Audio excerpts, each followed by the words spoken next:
He's in Phoenix, and 114 is what you said, and then 118 sometime. Yes, 118 this week. So we don't bring up temperature, don't, anything with him, Yeah, no crazy questions because I'm gonna just explode here. But just thank you again for being part of our meetup today. Adam, I can't remember, how long have you been with Solo? It's been a year now. Year and a half, yeah. So kind of excited to hear what he has for us. Il vient de France aussi, French. Well, he's from Switzerland, I should say. So he's not going to be doing it in French. It'll be all in English today.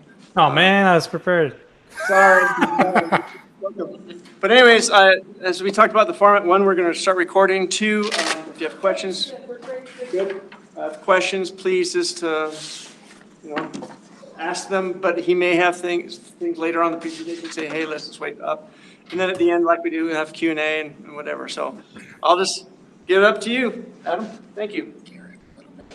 Thank you, Paul. So thanks first for inviting me.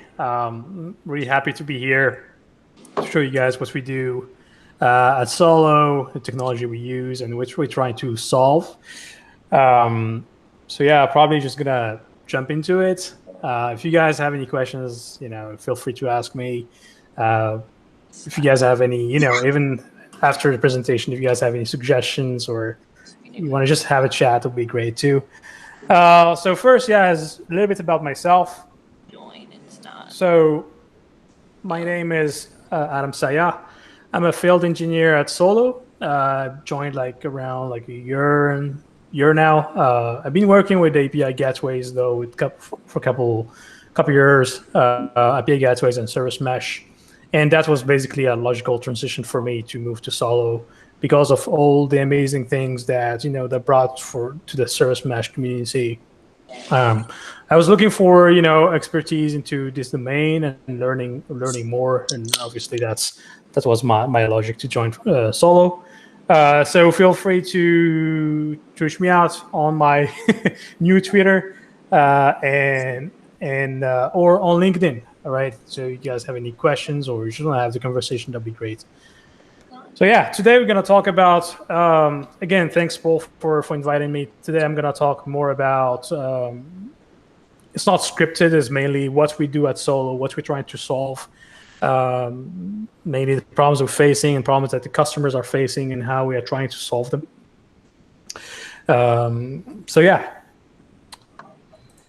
Let's first talk about the challenges, right? So that's the core of what we are trying to do at Solo. That's the core of what we're trying to solve, is that a migration that happened, from a monolith architecture that happened a couple years ago to this microservice architecture that everyone is adopting, came up with some drawbacks. Obviously, when you have one monolith, it used to be hard to deploy a new version of service. It used to be hard to scale just a part of your system. It used to have a lot of drawbacks, obviously, with having a big piece of software that you need to update every 6 months. The migration to a more to the microservice architecture helped a lot in this, where now that you have multiple services, it's fine. You can just scale just a part of your system. You can just change a part of your system. You don't have to. You don't have to do this kind of big releases every 6 months and things like that. So there's a lot of advantages to the microservice architecture. But now, the problem that you face with the microservice architecture is that you have multiple components, and having multiple components introduce the problem of first security between services and observability if something happens between services. And things like that. So it's kind of another set of issues that basically the kind of a trade-off from a monolith approach to a microservice approach. Now, how to solve this?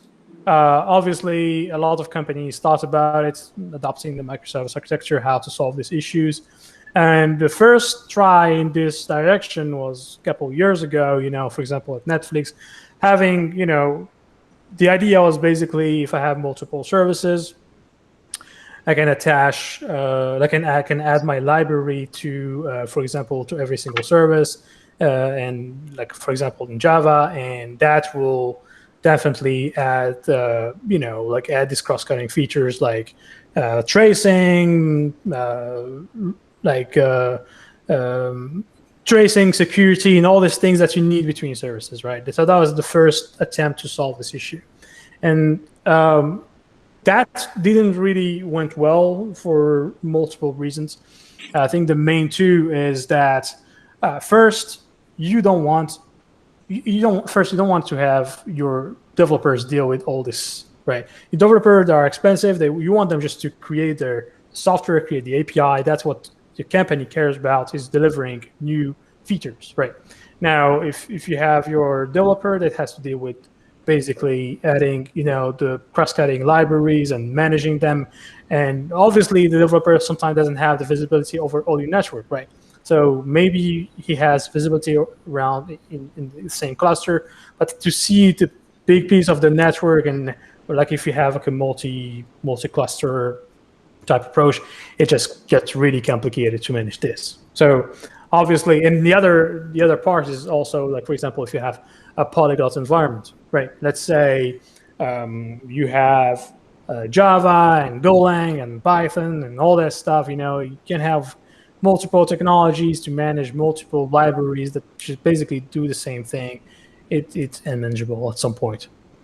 So the solution for that is basically to extend the service-to-service communication with something, and that's the main problem here. The main problem is solving service communication, whatever they are. So regardless of if it's a multi-cluster, same cluster, what the developer cares about and what you care about is basically that the service A can talk to service B and can do some, can obviously, have a way to see the service B, be able to, fail if the connection fails, to retry, having timeout if connection takes too much, having tracing, if something happened within your system, you need to know what's going on, security connection communication too. So that's basically what the company and what everyone needs, and that's the core of it. Regardless of everything else, the main reason is that you need to secure your communications and manage them correctly. Now, when we used to have monolith, and even now with the transition to a cloud native world, we kind of came with this kind of hybrid type architecture where it's like a centralized approach.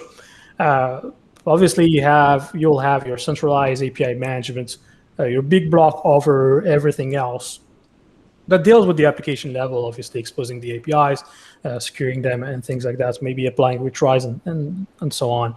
Now, after that, you have this big block, and then you have multiple load balancer, obviously, to give access to services within, your Kubernetes clusters or whatever. So, but if you look at this kind of connection there, the communication is kind of top down, right? Like it's north-south kind of type traffic.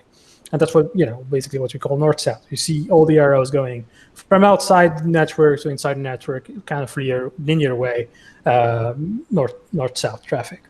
Now, this is not really cloud native, and that's not exactly what you need, especially if you think about it. And if you have like 3 services here, in this case here, let's say one fails or one there's a problem there, you're going to go back all the way to centralized management to retry your calls and things like that.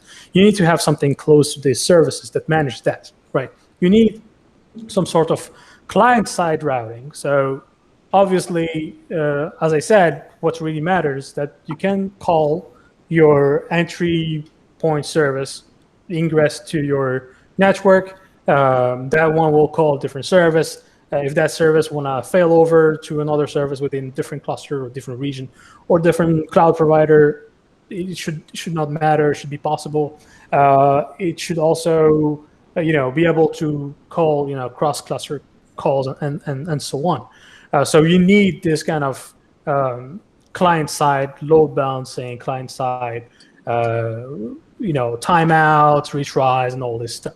So again, to implement that was the idea of having the library within service. We saw that was not easy to implement, and obviously, after a couple of years, everyone moved away from that. And the adoption is to look for something that is lightweight enough, that doesn't add too much to your infrastructure, doesn't add too much to your network, that can be attached to your service, and that can do that for that service, right? Like, so the idea is that the service itself deal only with the logic, APIs and all that stuff, and all the cross-cutting concerns can be delegated and extracted somewhere else. So for that, Envoy emerged, and Envoy is a lightweight API gateway that can be, either that can be used as an ingress, that can be used between services. It has a lot of use, and we're going to talk about it later more. But I don't know if you guys know Christian. So he's a first CTO here at Solo, and that's a good quote here, that obviously Envoy became kind of the kernel of service communication. What basically Kubernetes happened, added, and now no one is arguing that Kubernetes just won the war of service orchestration and things like that.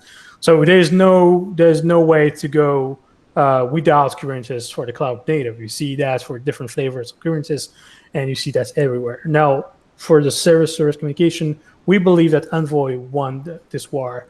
And this is why we consider ourselves here at Solo as experts in Envoy, adopting it at the edge traffic and between services. So to solve the question, that the problem that we saw in the previous slide, where the service need to talk to a service within a different cluster or something like that, using a sidecar, right? Using this small API gateway next to your service that delegates, that basically does all the client-side routing, the retries, the security, the tracing, and lets your service basically deal only with creation of the APIs.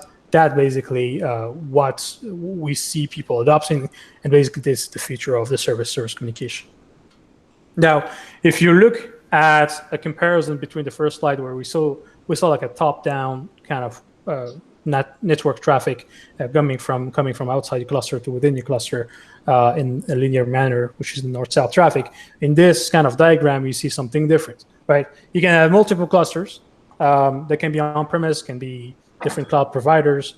Doesn't matter, as long as that Kubernetes clusters, and basically you have your services there. You need an ingress to it, so obviously you need a way to secure north-south traffic with something. In this case, we talked about Envoy as being an API gateway that can be applied at the north-south traffic, managing your north-south traffic, or also a data plane between like an east-west traffic, which is, in this case here, we see it, like in this case, you have multiple services, and they can talk cross-cluster, and that's kind of, the east-west type traffic. So service itself need to make decisions sometimes for different type of decision, like, for example, failover, right? The service is not available here. The network, the call arrived all the way here. Network is not, the service is not available for some reason. I will need to route everything to a failover service. Or I'm rolling out a new version of my service, and that new version is in a different cluster. I need also to make a decision to route to that other cluster, like a part of the traffic, for example. Another decision would be to, for example, a client called me, call the API here. I want to route to the service, which is the closest to him, right? To save, basically, obviously, to make the call faster.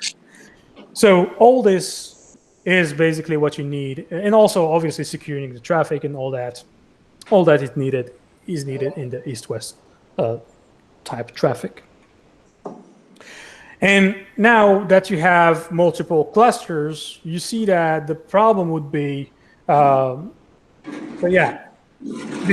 that, now to manage the east-west traffic, you need obviously some sort of API gateway, and that's where we have Envoy here.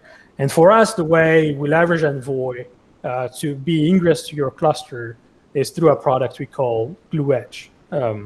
And Glue Edge is basically Envoy, and has like a control plane where you can create configuration. That configuration gets transformed to Envoy and can secure ingress traffic, and specifically dedicated to only edge traffic. And we will probably see what's the difference between edge traffic and north-south kind of, and east-west kind of traffic. Now, the other part of leveraging is Envoy, also in the east-west traffic from a service, in this case, is using something like Istio, right? Istio is a control plane over a data plane, which is Envoy. So Istio manages the communication between a service traffic, and it also enables you to have like a multi-cluster type approach when you can route traffic from a cluster to another. So that's what manages your east-west traffic. Now, if you guys are familiar with Istio, you're probably going to see it later. And also, you know that managing multiple clusters, it gets really complicated. Like it's fine with one cluster, I guess. But when it comes to multiple clusters, you'll need a way to have an abstraction layer on top of it. Basically, because first, Envoy's APIs are pretty low level, pretty flexible to do a lot of things. And the kind of trade-off there is basically they're complicated to do things, for example, having like a failover across clusters and things like that. So what you need to have a different layer there, which is a management plane over multiple clusters. Your management plane will look for connect multiple clusters, see the configuration there. You can decide, like for example, if you wanna what matters, for example, for you is just saying the service A in cluster 1 needs to talk to the service B in cluster 2. That's all that matters. And behind the scene, a management plane will probably make this for you, like make this easier for you. Or you can create just one configuration, and that configuration gets replicated and transformed to like a low-level kind of API creation, for example, like on Istio, to manage that and secure or route traffic between cluster to another. And on top of that, you also need obviously like some sort of an API portal, a way to expose the APIs that you have within, like for example here, if we have like 3 clusters, we have the ingress, the application level itself allow traffic within the cluster, but you need also a way to publish that to your user. So you probably need an API portal. So if you look at the big picture here, you see that we have different layers. Obviously, you'll have your infrastructure layer, and you have your Kubernetes, and after that, you'll probably have your network layer, where you have your Istio managing your service communication, and probably there on top of that, you also need application level management, and there you'll have your Ingress gateways and obviously your API portal. And on top of all that, also you need a way to extend your network. Like, let's say it's fine with all the cross-cutting concerns when you can do, client-side routing, tracing, and all that stuff. But imagine you want to enhance that architecture to add one feature, like let's specific for your company. So for that, you need a way to extend your network layer, the application layer. For that, we'll see how we leverage WASM for that, WebAssembly. Pretty cute. Get distracted. Okay, so yeah, just if you guys didn't see, the creator had like a nice video of a baby there. It's kind of cute. So up to here, if you guys have any questions. I'm curious, so between clusters there, is that coming across like Ingress gateways then, or how do you actually manage the routing between them? Do they have to be talking through publicly available endpoints, or is it trying to do some sort of super mesh? Yeah, so that's a good question, and exactly I'm going to talk about later. There's different, deploying Istio, you have different way of doing that. Obviously, you can do that through a flat network, having direct communication between service, or obviously if the clusters are not reachable, then you need an Ingress gateway to allow communication there. But you're going to see it later in one example. Yeah. So any other question? I'll take that as a note.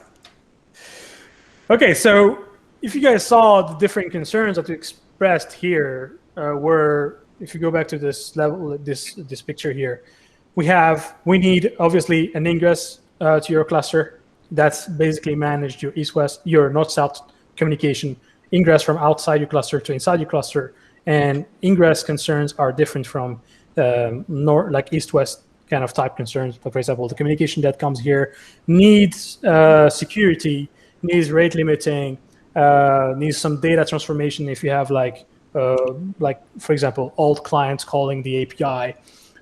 That's kind of the the edge concerns that are different from a service concern, where like basically are more into retries,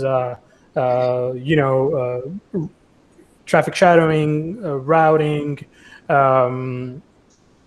things that are more dedicated to the server, telemetry and things like that. Not that they are not similar. They're a lot similar between, the traffic is a lot similar between like the north-south traffic and east-west traffic. But there's some differences there. So, and also we saw basically we need a way to manage the east-west traffic, and we saw that we need a management plane to manage multiple clusters, and we saw that we need basically an API portal to expose the APIs to the final customer. And you also need a way to customize the service communication with something, like if it's custom to your infrastructure, you need something to, for example, add some API keys or enhance security and things like that. So this replicates to multiple kind of products we have at Solo, right? That all work together. The four of them work together as layers, and you guys are gonna see that in this kind of presentation. It's kind of the way we think about it is as layers, right? The first layer would probably be your mesh, right? You need a way to, after infrastructure, you need a way to manage your network, and for that you'll probably have service mesh, and to manage that we developed glue mesh, and we'll see what kind of feature we have there. And on top of that, you need to secure your ingress traffic to your clusters. And for that, we use Glue Edge. And on top of that is the API portal, because you need to expose this API to your final customer. And around all that, you need a way to extend your service communication with something, and that's what we call Glue Extension. And that's basically WASM usage in Envoy, either in the ingress or between services. So yeah, if you think about it, a modern application platform would be kind of this way, where you have obviously your public cloud, or it can be bare metal, it can be your cloud provider, or like on-premise kind of deployment. You'll have your Kubernetes clusters. Obviously, as network, you can have your VMs, your functional service, and on top of all that, as I said, you have your way to manage your mesh and service communication. You're going to use something like Glue Mesh for that. And on top of that, you need to secure your ingress traffic, and for that you'll use something like an API gateway. In this case, for example, we have Edge Gateway. And on top of all that, you will have your API portal to expose this API to your final customer. And we have the Glue extension to enhance the service communication. Another thing is that because it's a modern kind of architecture, you need a way to roll out new services, deploy new configuration in a kind of an automated manner. And we see a lot of emergence of, for example, Argo CD and Flux, in a kind of a GitOps approach, where all this configuration is stored somewhere. It gets fetched, it gets deployed, and automatically. You don't have, it's not like in UI where you have to go and manipulate the data there. It's everything here, everything you do, like in our product is mainly through CRDs. We have some UIs, but mainly the core of it is everything is driven through CRDs. And obviously you have your logging metric stack. So yeah, first let's talk about Glue Edge, right? So Glue Edge is based on. Hey, Adam. Yes. Quick question on that last slide. Yes. I mean, you brushed over the metrics, logging, and tracing, but oftentimes that is a huge endeavor, especially when you have this slide in which you have multiple clusters, you have potentially things that are, you're tracing, you're trying to find things. It doesn't look like there's a solution or a set of solutions yet for that to go across. No, there is. Okay, so that's a good point. I probably should have talked more about it, but like glue mesh itself, as its key component there, is one of the main problems basically you have when you have a multiple cluster, multi-service mesh type approach, or multi-cluster service mesh, is basically collecting metrics over multiple clusters, right? Especially if you have cross clusters calls, right? If you have failovers or just routing, like if you have a new version within a different cluster, you want to trace the call from the beginning all the way to the end, even if it jumped from a cluster to another. And that's a good point that you brought it up. Glue mesh, one of the key features there is basically multi-cluster observability and tracing. But we're gonna see that later. Thank you.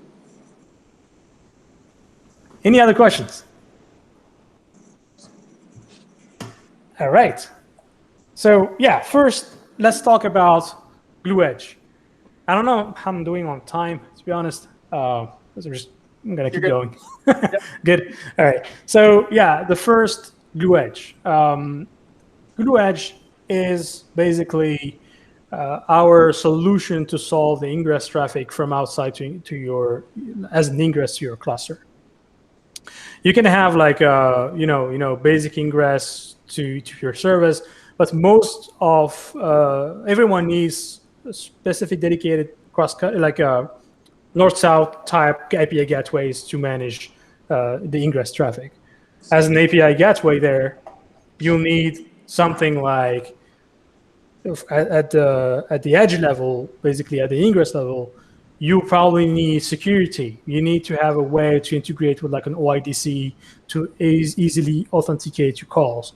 You need a way to secure your endpoint with API keys. You need rate limiting. You need, obviously, you always need tracing. You always need monitoring. And but that's basically mainly the cross-cutting concerns. Or you need WAF, you need OPA support and all this. So this is the solution for that. Glue Edge is basically based on Envoy. So you have Envoy, and we added some extra filters to deal with basically what's the cross-cutting, the north-south traffic concerns, which is, like as I mentioned, rate limiting, WAF, OPA, transformation. That's a big thing. So you have a control plane. So Glue Edge is an open source. It has an open source version, obviously, and has like a unsupervised version. But a lot of people use basically the OS version. So you'll have your control plane. The control plane, basically, you create like some configuration. That configuration gets transformed, sent to the data plane, which is Envoy, and there you enforce, some sort of, you enforce your rate limiting. You do some routing. You do your monitoring. You do your WAF, your security, OIDC, and all that stuff. Everything is through CRDs. So you see that way. You have your control plane here. You have your data plane. Everything. Your data plane, which is Envoy, is just gonna look for configuration from Envoy and configure itself. So I don't know if you guys are familiar with Istio, but the difference between Istio and Istio Ingress Gateway and Glue Edge is basically that Istio is good for exposing. We're gonna leverage Istio anyway. I'm gonna show you guys this in the demo, for example, from service failover and things like that. But now when you need something more ingress type traffic, where you need, like, for example, JOT routing, you need direct responses, you need message transformation, all that stuff. That's where we need some dedicated API gateway for that. So I'm probably gonna show you quick what we can do with Glue Edge. So let's say, I'm gonna just create a cluster quickly. like Can you using kind. enlarge that font, Adam? Can you enlarge the? Yeah. I could hit that like too. There you go. Is that good, everybody? Back? Yeah. Yep. One more? Yep. Yeah, just tell me Thank guys if you can see. Okay, good. Okay, hoping that goes fast. So yeah, now let's say we have a Kubernetes cluster now fresh. Let's install. I'm gonna install.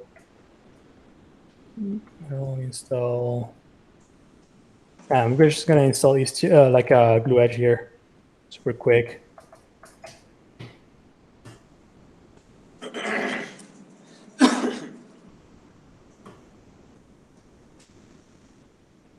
Okay. Machine is suffering a little bit with the heat, I guess. Quick, snapshot the license key. Yeah.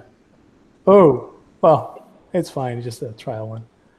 But yeah, I could have like just installed the OSS version probably. Well, let me just install the OSS version.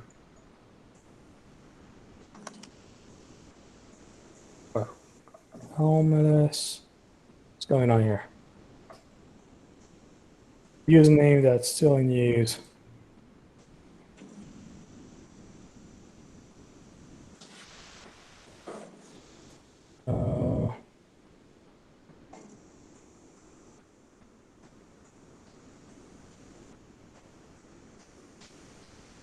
I have no time for to investigate that. I'm just gonna blow up the cluster quick. Probably uninstall the OSS version.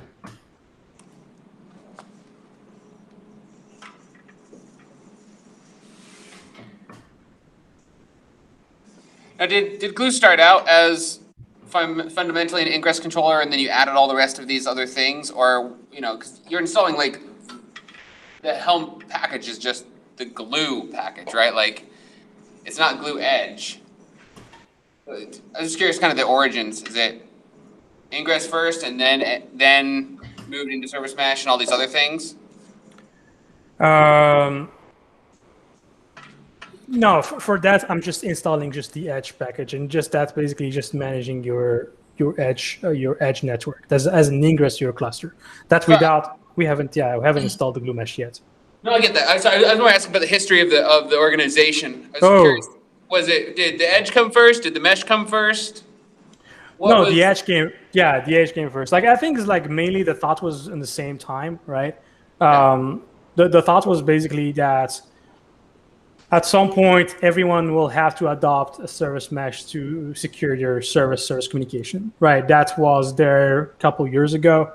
The thing is that the adoption of Istio, and when it emerged, people were kind of not really willing to go down that route, like because it was like new technology, and people really didn't see basically the problem that they're gonna face.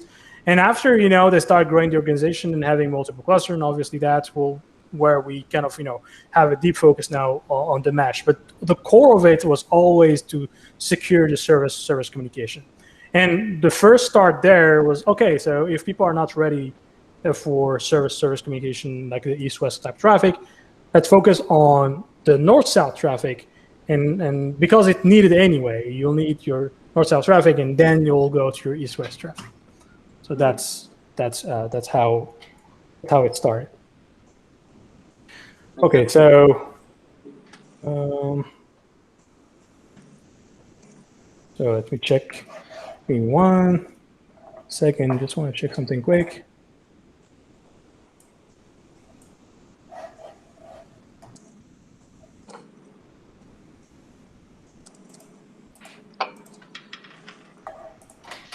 Okay. Do it that way.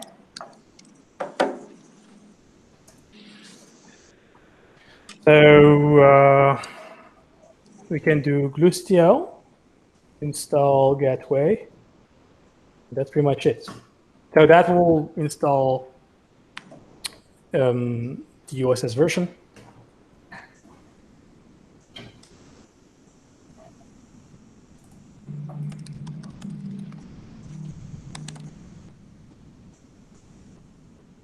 Okay.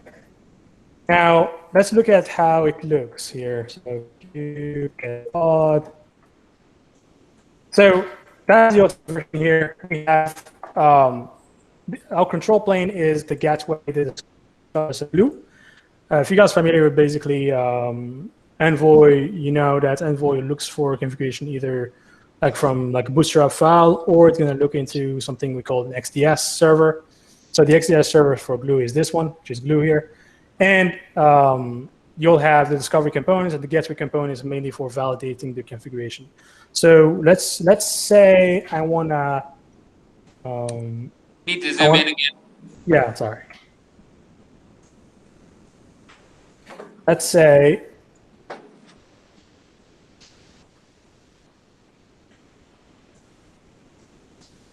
I want to create like a route to postman.echo on port 80, right? So I just create like an upstream for it. An upstream is just a representation of a destination. An upstream can be different things. An upstream can be pointing to a static upstream, can be a community service within the cluster. It can be a console service, a Lambda function. You know, you can use as a fast gateway. So after you create your upstream, so basically that's just a CRD. Need to zoom in again. Yeah, sorry, I keep forgetting that. You keep making new tabs. Yeah. There we go, thank you. So upstream is what equivalent to in traditional reverse proxy systems, they'd call these backends. Yeah, it's a presentation of your backend, correct. Okay.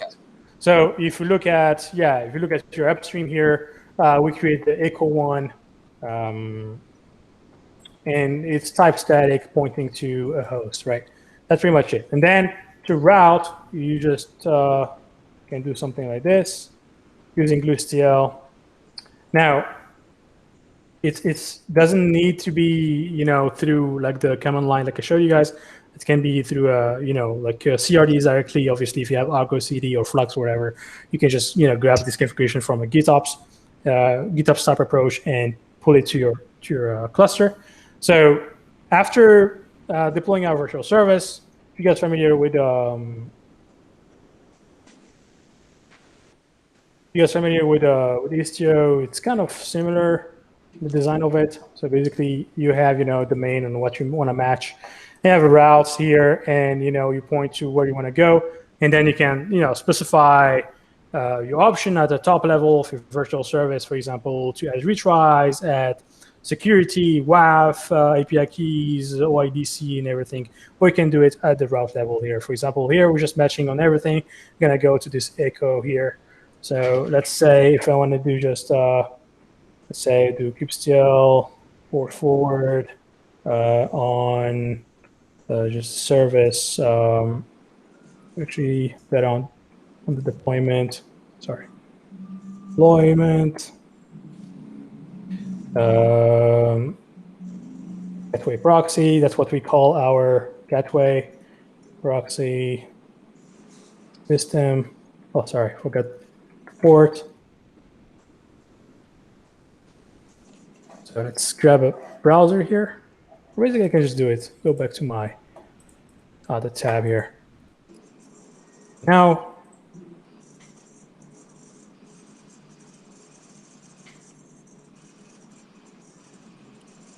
AT80 on for example, something like that. We saw it's super simple to route traffic using the Glue Edge, and obviously it's pretty simple for doing everything else to add from security to rate limiting and things like that. So this was a really quick demo to what we can do, basically exposing a service with Glue Edge. Now let's just take another quick example. Let's say I think I have HTTP bin around here. Yeah, there you go. So let's say I add a new service to my setup, right? Creating a new service here in Kubernetes, Glue will discover it. So if you do, kubectl, upstream, you'll see that basically we create an upstream for it, default HTTP 80 that basically route that you can use to route to it. And obviously you can do like blue-green deployment and every other fancy thing that you need at the edge. Any questions up here? So it's detecting that, it's just doing a watch on services and making those based off service names and namespaces? Correct. But the way we do it, even if we discover the endpoint, we don't route to a service. We don't go through kube proxy. We call directly to the endpoints. Okay. Yeah, let's go back to my browser here. Okay, there you go. Okay, so now, if you guys have no questions, I can continue. Are you trying to show your slides or? Yeah, I'm going to show them again. Okay, there we go.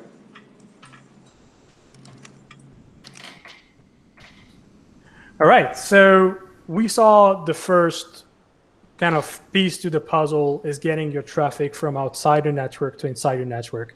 And for that, we use an edge gateway. Glue Edge is an edge gateway, and it's going to help you secure, secure the traffic, route to multiple upstreams, route to multiple, services within your network, do blue-green deployment, WAF, and all that stuff. Now, the second part of, this equation of service-service communication is having your mesh set up, right? You want to have, let's say, we're going to take an example here of a cluster, multi-cluster kind of type routing, and you're going to see the need of, for example, having a management plane over that. So first, just a quick reminder for why you need, obviously, a service mesh.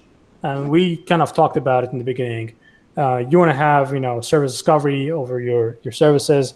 You want to secure your service communication from, using MPLS, for example. You want some sort of traffic control, shifting, shadowing, to do, your canary releases and stuff like that.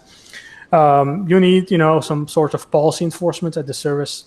Let's say you don't want to allow service green to talk to service blue, and you need to have a way to kind of stop this communication or, apply a policy at that level.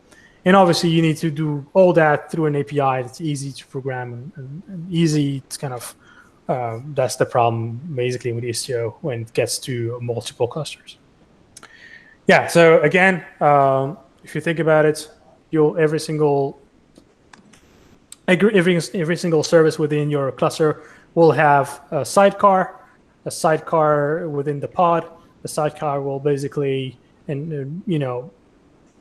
provide all the cross-cutting concerns from, the network features, the routing features, telemetry, load balancing, and service discovery, and so on. That's just a quick introduction to basically what's the service mesh. Who is here actually not familiar with the service mesh? No one. I'm like, yeah, that's a cube talk. So yeah, let's look at one problem, and you brought it up earlier, right? So let's say you want to do something like this, where you have multiple clusters, multiple blue boxes, and you want to have, every box here is basically a cluster, and you want to route traffic from a cluster to another. Now, Istio has multiple ways of doing that. Obviously, I talked about having a flat network over multiple clusters and calling the service directly. There is another way, is basically using an Ingress Gateway. And actually, you guys brought it up. So like in this case, for example, if you have cluster 1, want to call a service in cluster 2, the communication will go from the sidecar of the service in cluster 1, going to the Ingress Gateway of the second cluster, and going to go and talk to that service, right? Sidecar down to the service, right? So that's how you do, multi-cluster kind of type communications. Now, to do this, let's say I just want to do this kind of routing, what you guys see here, which should be pretty obvious and should be pretty simple to do. And it's kind of, if you have a multi-cluster type approach, you want to have an easy way of doing that. You guys see that if you use Istio directly, you'll have to create multiple CRDs to configure it. You need a virtual service, destination route. You need, you definitely need to create multiple configuration over multiple clusters to achieve just something basic as routing from cluster 1 to cluster 2, from a service within cluster 1 to a service within cluster 2. So here in gray is basically what you need basically to achieve this sort of routing. Now, this is why you probably need a management plane. So if you have a management plane over all this, multiple clusters, the only thing that you need to talk and say to the service mesh, the management plane is, I want to route traffic from service 1 within the cluster 1 to the service 2 in the cluster 2. That's all that matters, right? Behind the scene, things need to be transformed into, what Istio understands, obviously deploying the low-level configuration and the virtual service and destination route and the service entries and things like that. And over that, you need multiple things. You need also a way to have, like, let's say, global service discovery, because now if you have multiple services over multiple clusters, you need to know where is the service, in which cluster, right? So you need that. Now you also need a way to basically operate over multiple meshes. So today we're talking about Istio, but it can be app mesh, it can be open service mesh, it can be different things here. Yeah. So also you need. You guys familiar with SMI? The service mesh. Yeah. So that's something that Istio basically Solo helped a lot in the first designs, and basically that's what open service mesh uses, and that's what we're trying to leverage too. Now, also you talked about you brought up the fact that you need also telemetry over multiple clusters, right? Now, if you have multiple clusters, if you have a service failing, or if you need to collect logs over multiple services, you need to trace the call from service to another. So if you think about it, taking the example we had before, we have multiple clusters here.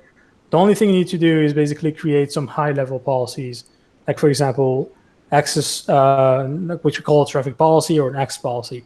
Another thing also interesting to say is that if you have a large organization, to manage RBAC for Istio, for example, gets pretty complicated because what's really interesting is what you want to give to the developer or the SRE. You just need to give them permission to do something, like they can route everything from their namespace to another namespace, or they can do basically they are allowed to modify the retries and the timeouts and things like that, but not allowed to do something like traffic shifting and all these things. So having a higher level kind of CRD that manages all this, it makes it easier to create like an RBAC, like a RBAC policy over just this, this CRD, which is like, for example, in our case here, the traffic policy or the access policy, to give them only a scoped thing they can do over multiple clusters without getting into details of, if they can use virtual services and service entries and destination route and stuff like that.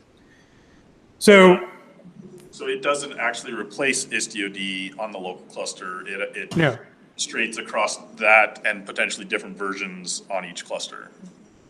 Exactly. Yes. Exactly. So here's a good example here. Let's say we want to do this. Let's say we have two clusters, cluster 1, cluster 2. They're in two different regions. I have an ingress to my gateway here, exposing my APIs, and this is the bookinfo API, right? And you have Istio-D obviously on two different clusters because it's a kind of replicated control plane type deployment. Now, what matters here is that because let's say you're rolling a new version 3, right? And this version 3 for some reason is only in the East cluster, and you want to have this sort of routing that communication goes from a client calling your Ingress Gateway, calling your product page.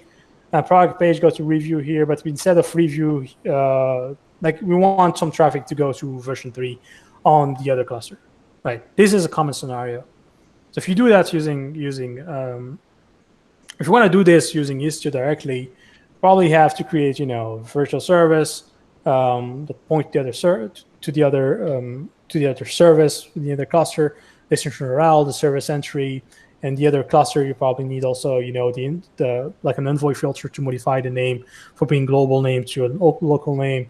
You need the destination rule, and that will probably go to your service and then to your pod. Now, you see that that's not manageable, especially if you have like 20,000 services within your organization. That gets pretty complicated pretty fast.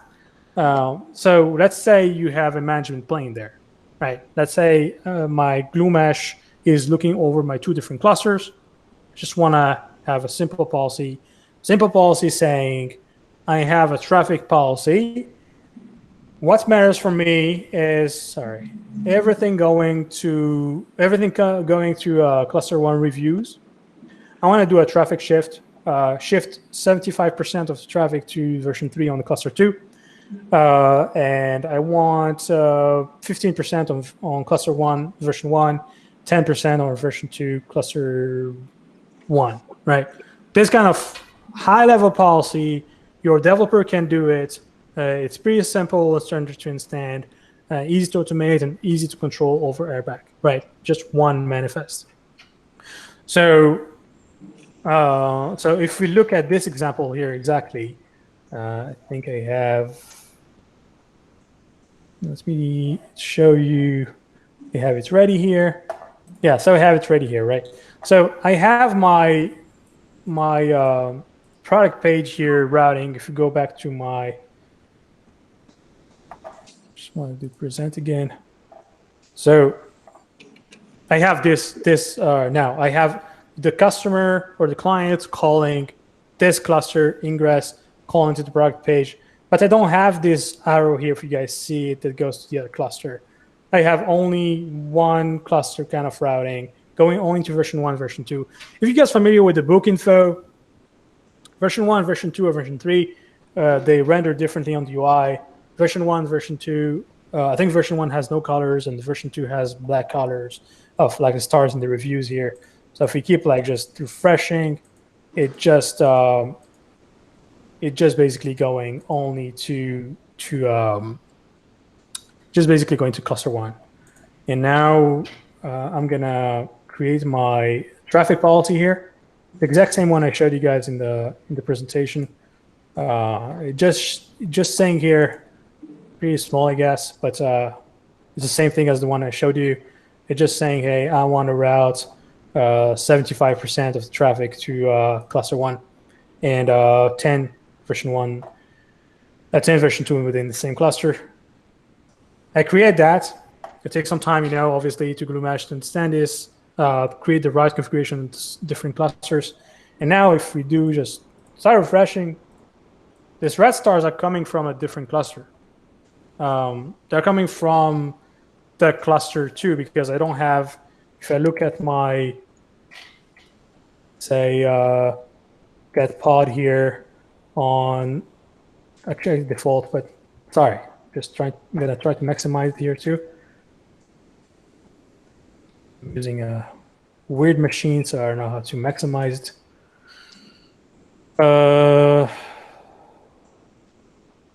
Sorry. Man, times. I'm using like a weird machine on GKE. This is why my key mapping is kind of messed up. But let's say we do key get pod, probably even more small on dash n. If I go on the contact cluster, I don't have any alias. You guys see here I have version 1 and version 2 of reviews. I don't have version 3 at all. So, but I have it on my cluster 2. And if we look at basically the UI of Glue Mesh, we can see that going back to my meshes here, I see I have one mesh. Everything here is through CRDs, right? Every configuration you pushed is through CRDs. So now let's look at the workloads, for example. Let's say overview, go back to my clusters. I see different clusters, obviously, C cluster 1, cluster 2. If you look at the workloads as I showed you guys, version 3 is only on the cluster 2. But yeah, you guys saw that the way we configured the failover is pretty straightforward and easy using only one CRD. And that's mostly for a lot of things. For example, failover too. Failover, you want to have, you don't want to have, crazy configuration too for just doing simple failover cross clusters. Another thing is something we call virtual destination, which means that it's just a grouping of all the services over multiple clusters. A virtual destination just means that when you route to it, you just route to that name, and that's resolved to the cluster, even within the cluster or without the cluster, without going into details of, specifying your service entries within every single cluster and all that stuff. You have only one name for your service. It's over different clusters, and you can use it for failover, for example, and things like this.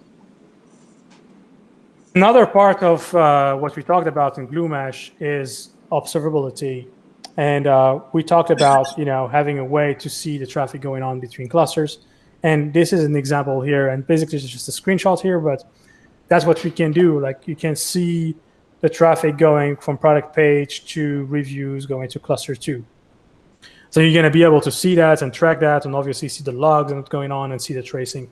So observability over multiple clusters, that's also something powerful that's been added to GlueMesh.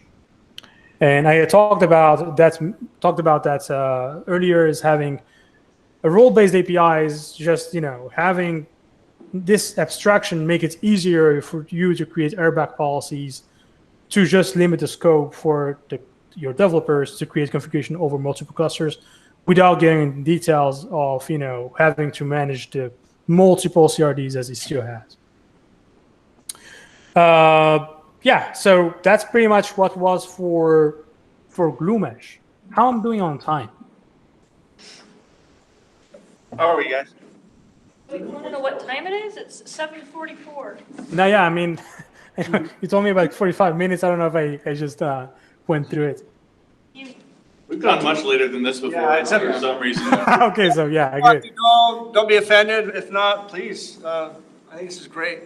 I did have one question on, with multi-clusters, you also deal with, what are you going to do with your config maps, your secrets, your other things across clusters? I mean, it's really nice in this kind of a failover scenario, but I'm assuming that that's not covered in this type of arrangement, right?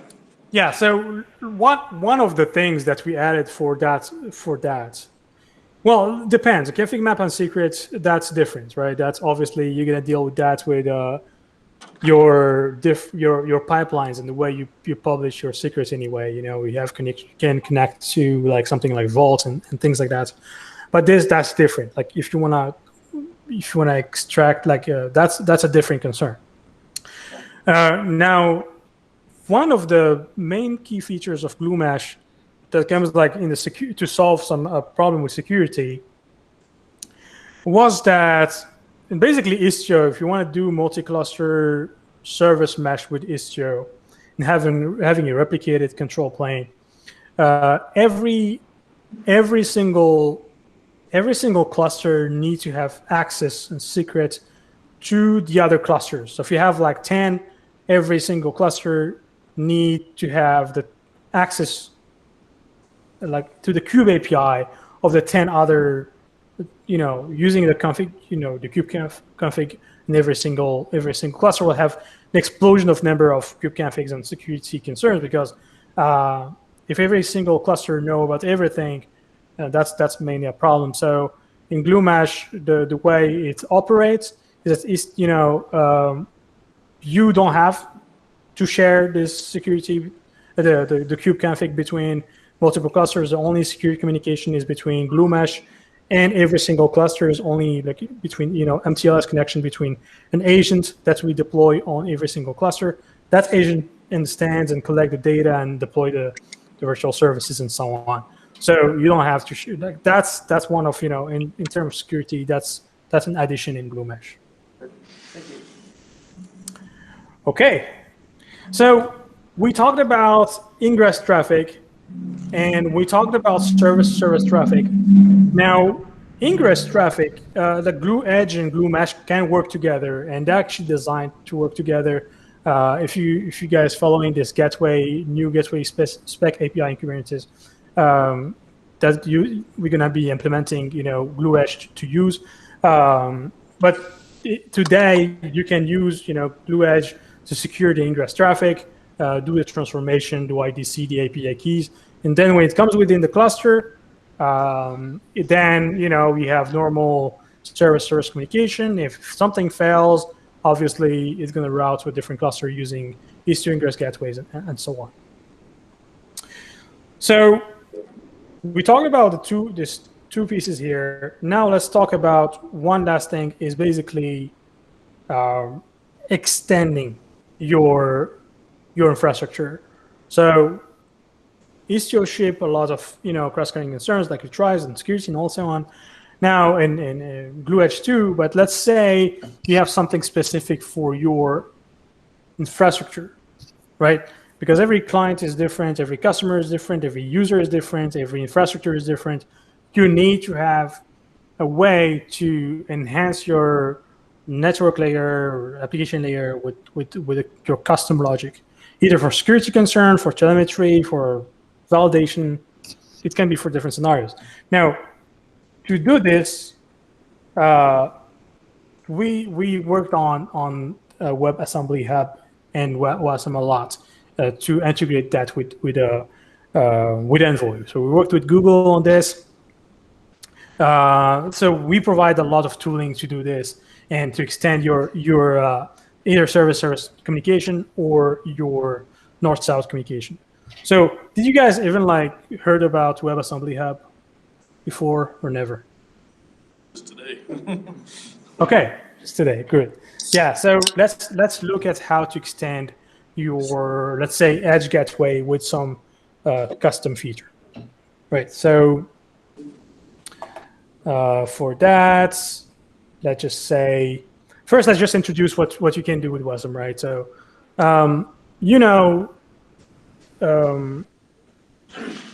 WASM is basically can be compiled from different languages, some C++, Rust, or JavaScript. So everything that you are basically familiar with, you can write your own kind of logic there, compile it. So your developers are familiar with the technology, they can customize this and build your WASM filter, and then you can add it to Envoy. So you'll have, for example, your different layers here for authentication, rate limiting, and all that stuff, and then you'll have your WASM filter, and the WASM filter will actually run your WASM logic and adding this new filter to the chain before reaching to the upstream. So if you look at this kind of scenario here, you can have the exact same scenario we had before. The only difference is that you'll probably have your WASM filter here deployed next to your Envoy, either as an ingress or from a service, and you can, for example, add some headers, just something simple, right? So yeah, so the tooling that we developed around this is that we provided something similar to like a Docker experience. So Docker, you have your OCI images, you package it, you push it to your registry, and then use it somewhere else, and you can reuse it to in your Kubernetes deployments and so on. It's kind of in the same kind of scenario. We provide tooling in this direction where the only thing you need to do first is to create your filter using TinyGo, C++, assembly script, Rust, everything you're familiar with. Add your custom logic, add a header, whatever you want to do. Then we have the infrastructure for it, so you can build it the same way. For example, you do a Docker build. It's going to package it in OCI image. Not the same, not the same spec, but it's an OCI spec for the WASM filters, and going to be able to push it to basically a registry, either any OCI compliant registry, or for example, we have WebAssembly Hub. which I'm going to show you guys. And then you can deploy WASM into Istio or into Glue Edge. And obviously, specifically for like Glue Mesh, you can deploy this filter over multiple workloads over different clusters, right? You just create one, same way we did for the routing. You're gonna have one file or one manifest saying deploy these workloads to these services over multiple clusters. Now, let's show you guys how you do this. Give me 1 second here. I need to spin up.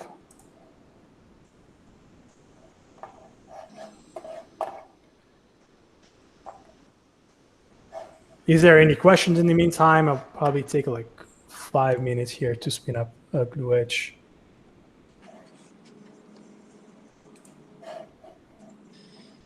So others are doing this like maybe at the lower level, like the Cilium people maybe be doing it, at a lower level in the Linux kernel. You're kind of where's the actual VM for the what?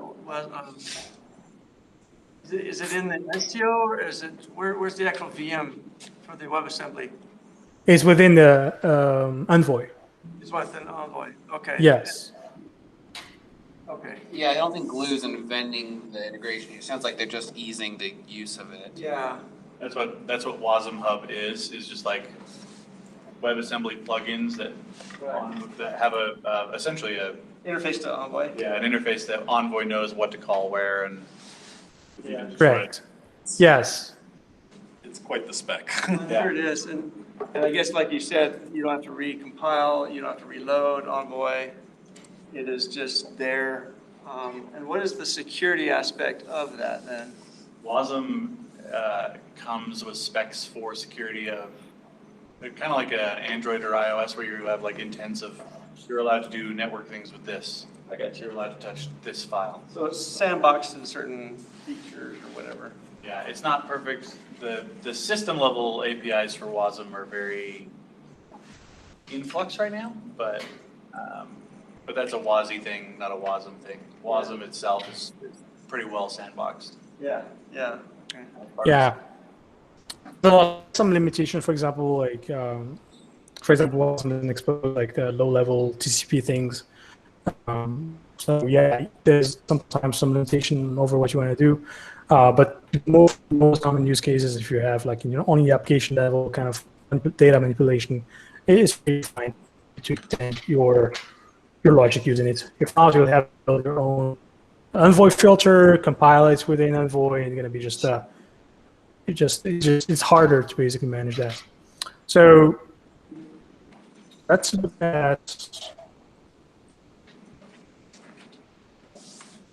at how we can do that. So I'm going to go do that in TMP now. So what's in it?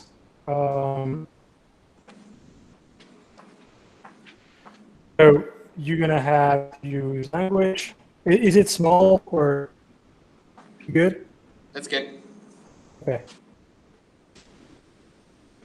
But yeah, so let's say I want to create my TinyGo.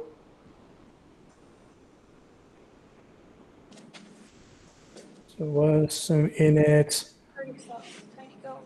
/ language equal TinyGo, and let's say my Wasm.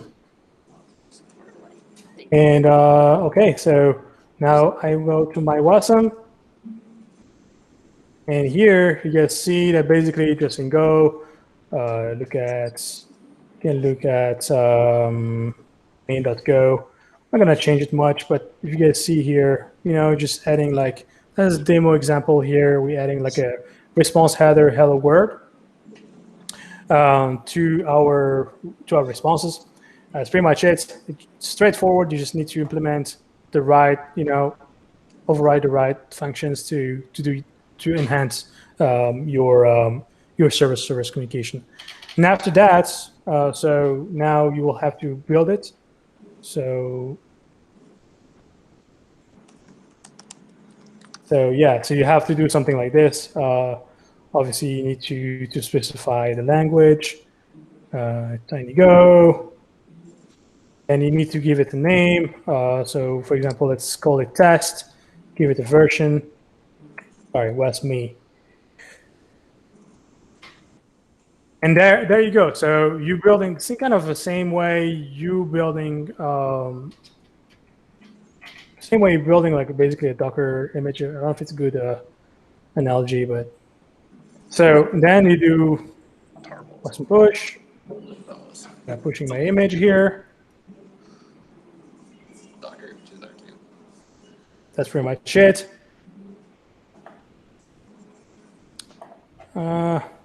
I use a different. We have something before already. Check that.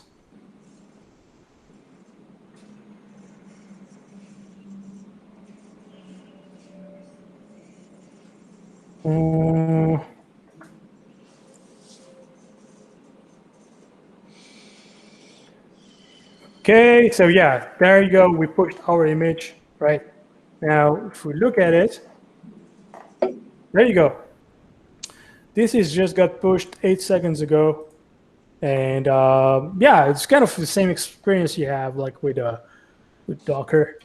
And now you can just use it, right? You can either, so let's say we deploy it, so we have, let's install, let me first, because I removed my cluster, we just create the routing again. Okay, so create my virtual service and the upstream, and I just me deploy, and the name of my image. Just need to specify, sorry. I need to specify before deploy where. So that's on Glue.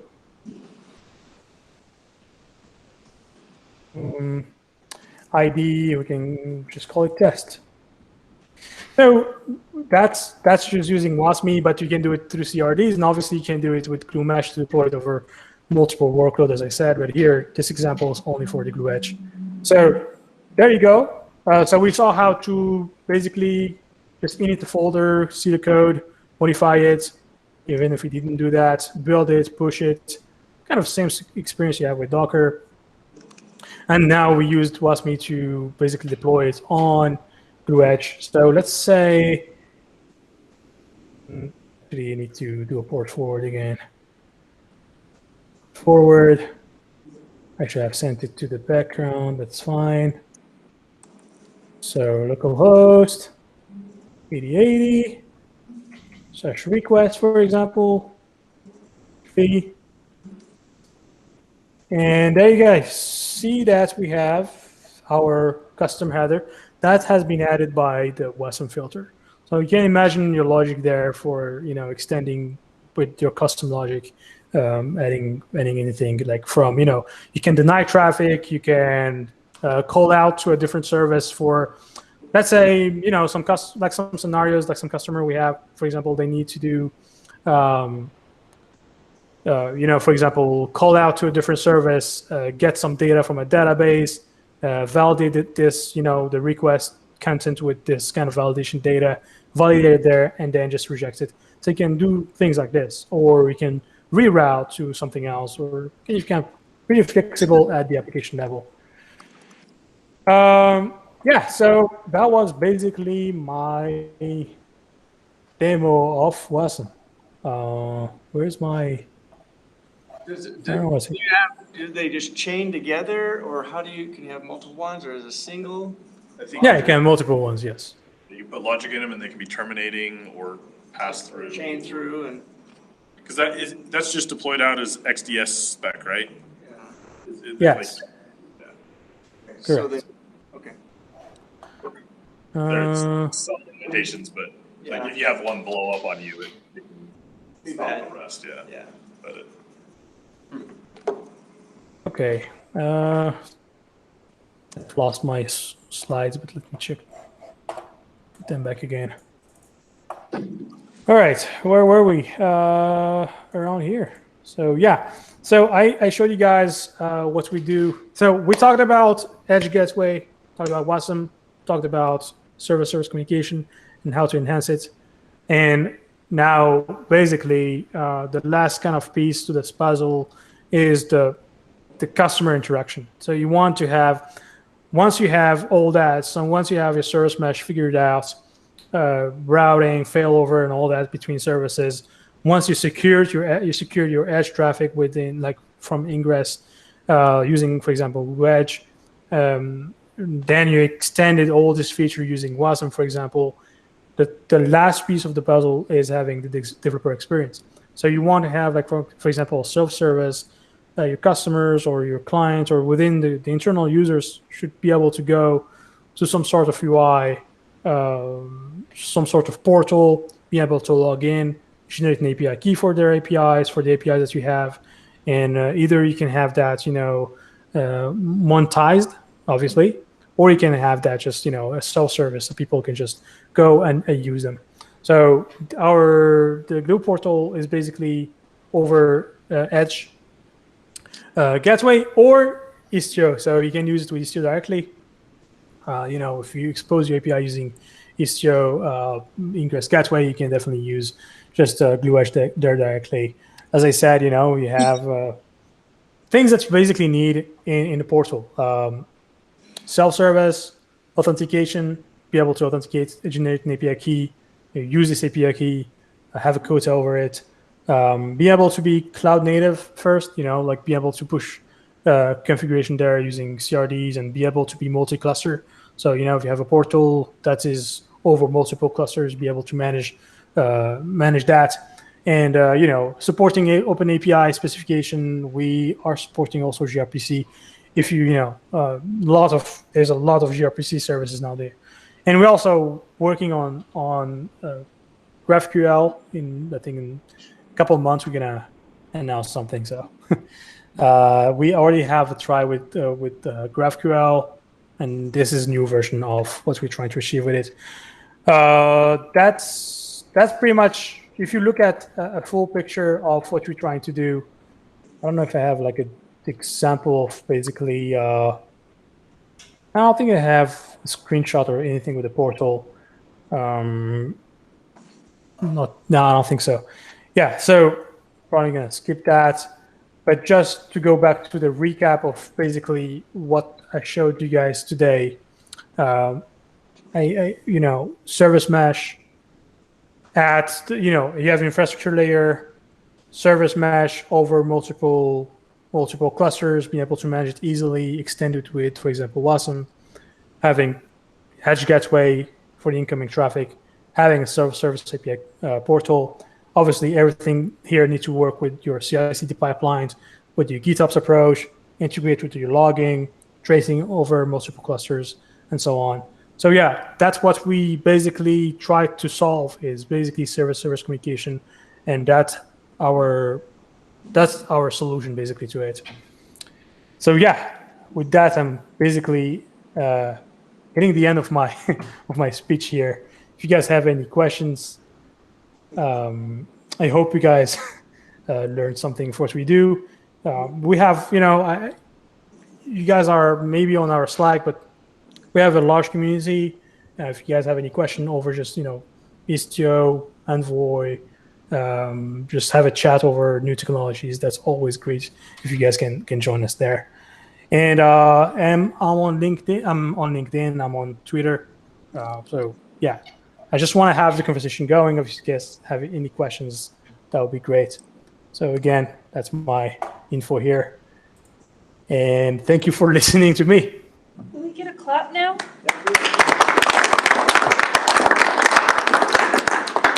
Thank you very much, Adam. And I imagine, is there a good slide somewhere for actually comparisons between the open source? Sorry. I just had to press stop recording. You're fine. From the open source versus the enterprise versions of all of these, or are there some that are just enterprise, for pay? What is that in that stack that you showed? As far as yeah, some of what I showed here is open source and some is closed source. It's an enterprise. I think I don't have a slide here, but on our website, I can definitely, if you guys have any questions, I can help you there. Sorry, I hear a big echo there. So just from like obviously Glue Edge perspective, what's closed source is mainly what's related to security, what's enterprise. We have a way to allow everyone to write their own XOpt server and implement OIDC and API key and whatever they want to do. But we have our own implementation, obviously. So that's what we ship with the enterprise feature. But mainly for regarding the routing and all that stuff, that's all open source. Another thing, like regarding Glue Mesh, like managing configuration over multiple clusters, that's open source. The closed source is basically the one I talked about, what we call the relay, which is, instead of having your Istio talking to every single Istio within the other clusters, having only one that manage multiple. So having only your Istio talking to only basically Glue Mesh, so agents, without sharing the secret with other clusters. So that is enterprise, and the monitoring, So yeah, if you guys have any questions, obviously, if you guys want help implementing the OSS version, we're always happy to have having feedback over our products and try to make it easier for everyone. Thank you very much. I got a question. Yes. So what would make someone want to pick Glue Mesh over Linkerd or Istio or something that isn't, at least trying to get me locked in? So first, locked in, that's the word. You don't want to be locked in. Because, so imagine if you have like a management plane over multiple technologies. Well, today we support Istio, and in the future, we're going to be working on different, I think we have app mesh integration too, but basically we're going to integrate multiple service meshes. So if you have, let's say in your company, you try Linkerd or Istio, you try one technology, and you create your infrastructure layer with it, and there, for example, if you go too far on it in the configuration, you can get locked in there. Where if you have like a management plane, all it's abstracted over like a simplified type configuration. The configuration today is pointed to like an Istio workload. It understands how to transform it to Istio. Tomorrow, it understands how to transform it to Linkerd or any other technology. So it's mainly that's how people think about it too. Is like, I don't want to be locked down into Istio or something. Maybe I want a higher level management plane that help me transform my configuration to other clusters, to other technologies and service mesh providers. So then if you're selling, obviously that, global management plane, Yes. what is your pricing scale with? Is it the number of services? Is it the number of requests? I think it's cluster based, to be honest, but I'm mainly involved in the technology side, so it's not like all the sales discussion. Probably there's some better people that can answer these kind of questions. And obviously, it's kind of customer, kind of flexible. I know that there is some flexibilities over the best design, best pricing that works with people. But yeah, if you have these kind of questions, I can help you. Yeah, there's just not a pricing page. That's the worst. That just lets me know that someone's trying to gouge me. But you can start with the open source version. Yeah, no, seriously. Like, why would I do that over Linkerd? I mean, that's still. So, in my opinion, it looks like, because like the telemetry stuff was backed by Prometheus. So like the nice things about Linkerd, where it gives you everything all in one nice package, this will bring that for Istio. And especially bring it if you have to manage 5 versions of Istio across 5 different clusters and an app mesh and something else, right? So like by the time you get into a place where you have that pain, this is like the no-brainer of using Linkerd to start with. And Linkerd kind of hits a ceiling at a point. Like they did really well on that on-ramp, but then as you keep growing, you may find that there's some nice things in Istio that you would rather have. and this is that break glass, get into that field, or you just acquired 3 companies and have a huge headache, and they solve the headache, right? So it really is attacking a problem that's at a bigger scale in some means. Yeah. There's also the skeptical part of me that says, what are the chances that it's actually going to manage, differing versions of Istio or? Better than you could on your own, right? Like they've at least. That's exactly what you're trying to solve. I mean, lots of customers are having problems upgrading and things like that.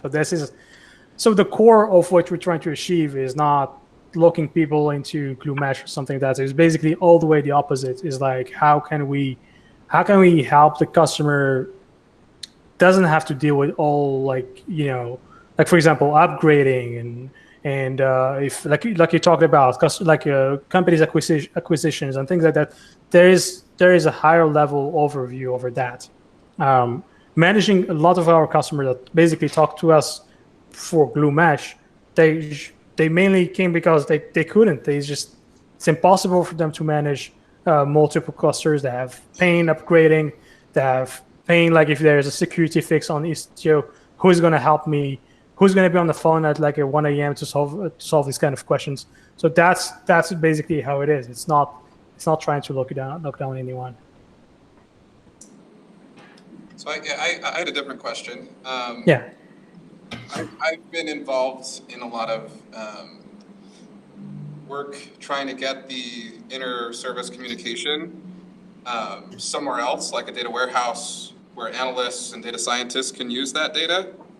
That usually is just for the inter-service communication. Are there any like tools that you guys are thinking about or looking at, or is that kind of outside the source or outside the purview of what you guys are trying to solve? Inner communication, you mean like within the same cluster?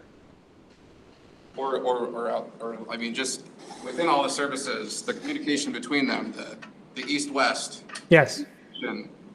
Are there tools that you guys provide to get that data out in like a readable format for data scientists or analysts? No, but I think we don't have something specifically for this. But the extension part of it maybe can be useful in this case, right? Like if you write, like I'm thinking out loud here, but like if you write like a WASM filter that understand this logic and extract this data into something else, that can be an addition helping you do this. If I understand the question correctly. Yeah. Well, and so you can run it on standalone VMs using something like the Istio agent or whatever you get a local copy of Envoy on a standalone VM completely outside of a cluster, and you can talk to services through that local Envoy, right? So it's not only just cluster to cluster. If you have some random VM that you need to talk to. Oh, okay. So you're talking about like VM support? Yes, definitely, yeah. Support for most of these meshes. And then anything outside of that, it considers it to be outside, and you're coming in that edge as if you were on the internet, right? You could have an internal edge as well. Correct. Yeah, thank you for clarifying this. I mean, that's actually the VM support is basically everything with an Istio in front of it can be considered within your mesh. It can be a VM, it can be a cluster, it can be just cluster, and things like that. One more? Oh, I've got another. So this is one of my favorite questions. So what doesn't glue do well today? What doesn't glue do well today?